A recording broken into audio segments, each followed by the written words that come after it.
Sustainable living is hard enough. Now add the pressures of a global pandemic, and all bets are off. So we tracked down some experts and asked, how can we recycle food scraps into nutrient-rich soil? One thing that a lot of consumers do, or certainly should consider doing for that food that, again, maybe is not capable of feeding people or maybe animals, is composting.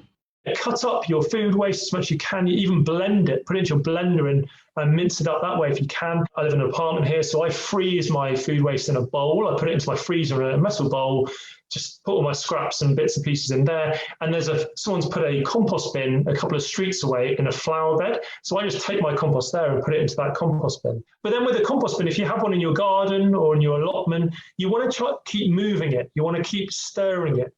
Because you need to get air moving around it to keep the anaerobic digestion process happening. If it's organic, it can be composted. I would say in an apartment or urban setting, it's looking to find what services are available in that area that can allow for composting. But when you're engaging with a service, obviously they will have their own prerequisites.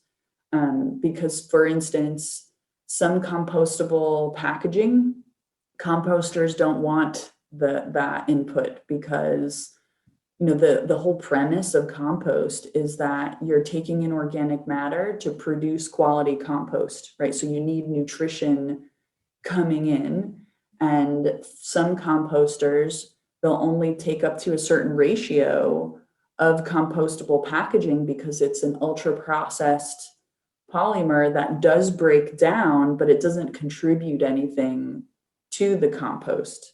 For more videos on how to live sustainably, visit newsy.com/sustainability.